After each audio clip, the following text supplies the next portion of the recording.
हुकूमत के साथ मुज़ाकरात से इनकार, चीफ जस्टिस और आर्मी चीफ को खतूत।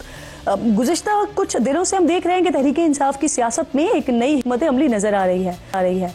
चीफ जस्टिस इस वक्त अदालती इस्लाहात के लिए मीटिंग्स कर रहे हैं। इसी सिलसिले में चीफ जस्टिस ने तजावीज़ के लिए तहरीक इंसाफ के रहनुमाओं को भी बुलाया था।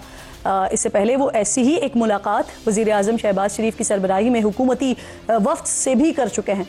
अलबत्ता आज जो मुलाकात हुई उसमें तहरीक इंसाफ के रहनुमाओं ने निज़ाम इंसाफ में बेहतरी से मुतालिक तजावीज़ देने के साथ साथ शायद मौके को गनीमत समझा और इसी को लेकर अपना सियासी मुद्दा भी चीफ जस्टिस साहब के सामने रखा, शिकायतों के अंबार भी लगाए।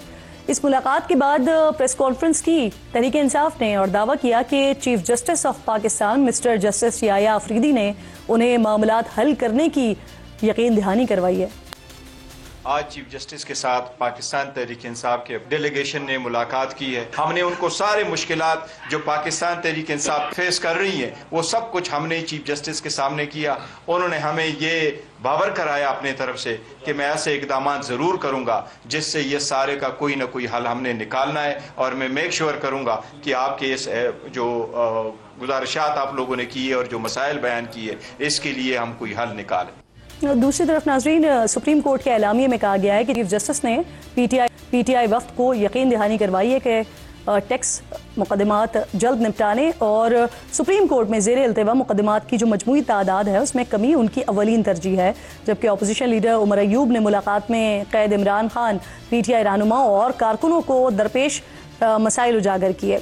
शिकवे शिकायतों के इस दौर के दौरान तहरीक इंसाफ के अपने अंदर से भी ऐसे ही आपसी शिकवों और इख्तलाफात की खबरें मुसलसल आ रही हैं। शेर अफजल मरवत पार्टी बदरी के बाद सलमान अकरम राजा पर तनकीद के निश्तर बरसा रहे हैं और अब रऊफ हसन पर भी इल्ज़ामात लगा रहे हैं।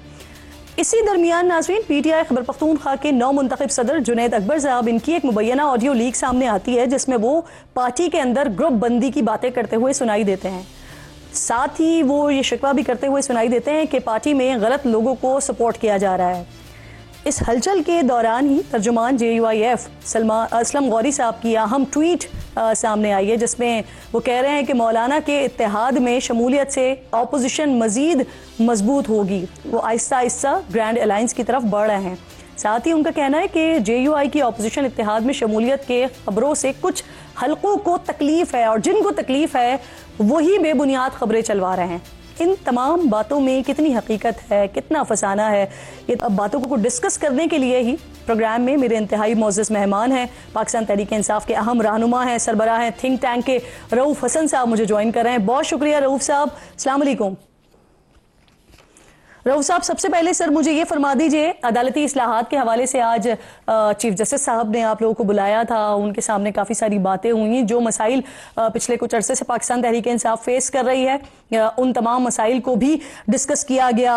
खान साहब के खतूत के हवाले से भी बात हुई, सेनेट इलेक्शंस के हवाले से भी बात हुई।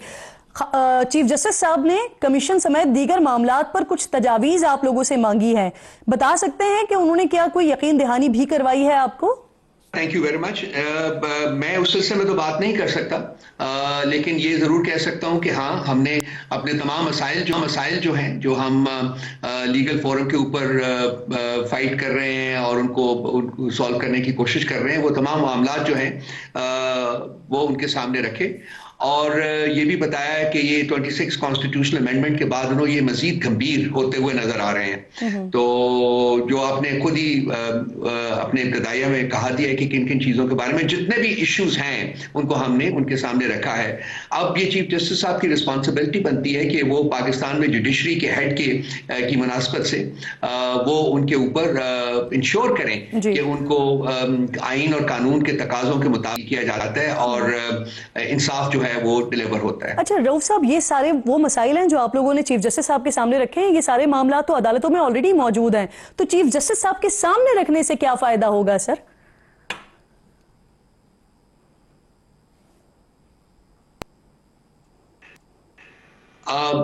जी बिल्कुल, हम समझते हैं कि कम से कम उनको मुकम्मल आगाही होनी चाहिए कि उनकी अदालतों में किस तरीके से इन मुकदमात को डिस्पेंस किया जा रहा है और किस तरीके से सजाएं जो हैं वो दी गई हैं in fake and frivolous cases. I think it's very important to know. फिर हमारे लोग जो कि 1.5 साल से जेलों में बैठे हुए हैं, किस तरीके से उनको जेलों में रखा गया हुआ है और लोगों को पकड़ा जा रहा है, और जो हमारी जो आईनी और कानूनी हकूक है उनको जिस तरीके से पामाल किया जा रहा है, खासकर खान साहब का, इमरान खान साहब का जो जो जिस तरीके से उनको अडाला में रखा गया हुआ है, जो हालात क्रिएट किए गए हैं, जिस तरीके से उनको सॉलिटरी कन्फाइनमेंट में ले जाते हैं, आजकल भी उसी सिचुएशन से गुजरा जा रहा है।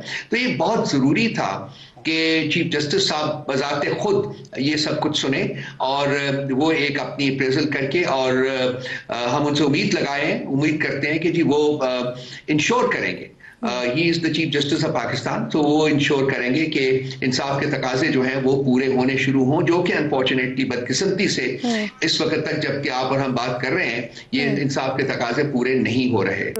रऊफ साहब, जब हुकूमत के साथ आप लोगों के मुज़ाकरात हो रहे थे तो अहम नुक्ते आपने उनके सामने दो रखे थे, जुडिशल कमीशन 9 मई के हवाले से और 26 नवंबर के हवाले से। तो आज एक इंतहाई अहम मीटिंग आप लोगों की हुई कि यहाँ पर भी आपने ये मामला रखा और कोई यकीन दहानी भी हुई चीफ जस्टिस साहब की तरफ से? मैं कमेंट नहीं करना चाहूंगा, हाँ, लेकिन हमने ये दोनों जो जुडिशल कमीशंस की हमारी रिक्वेस्ट है वो भी उनके सामने रखी है आज की मीटिंग में। नहीं रऊफ साहब, अगर सुप्रीम कोर्ट कमीशन बनाना चाहे तो क्या खुद नोटिस के अलावा कोई और रास्ता बचता है? अगर नहीं तो फिर ये इख्तियार तो अब आईनी बेंच के पास है ना सर?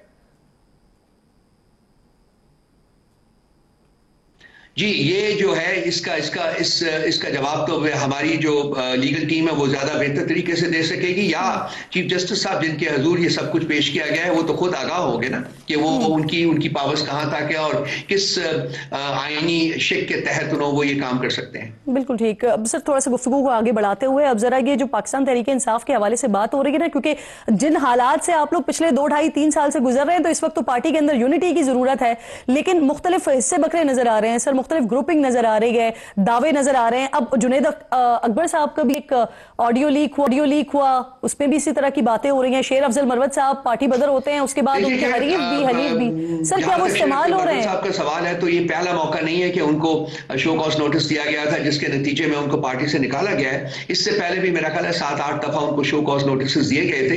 जिस तरीके से वो उनका कॉन्डक्ट रहा है पार्टी की लीडरशिप के बारे में, पार्टी के बारे में और पार्टी के जो अहदाफ है, मकासद है उनके बारे में, तो उसमें बहुत कुछ हमें ऑब्जेक्शनेबल लगता था, पार्टी को लगता था, और इसलिए उनको शो कॉज नोटिस दिए गए थे।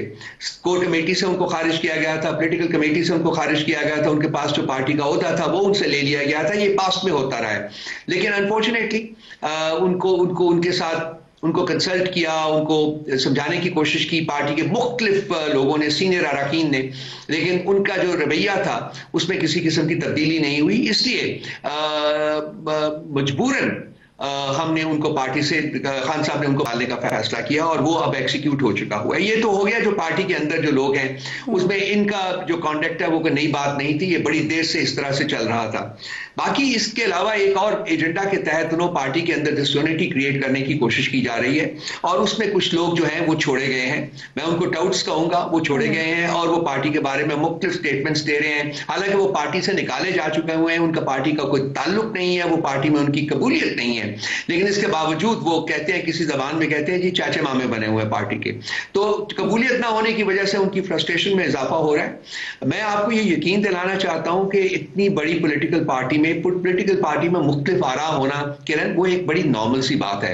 इतने जहां हजारों लाखों लोग जो हमारे मेंबर्स हैं, बिल्कुल पॉसिबल नहीं है कि जी हर कोई जो है उनमें से हर नुक्ते के ऊपर एक ही राय रखता हो। वो मुख्तलिफ आरा होती हैं।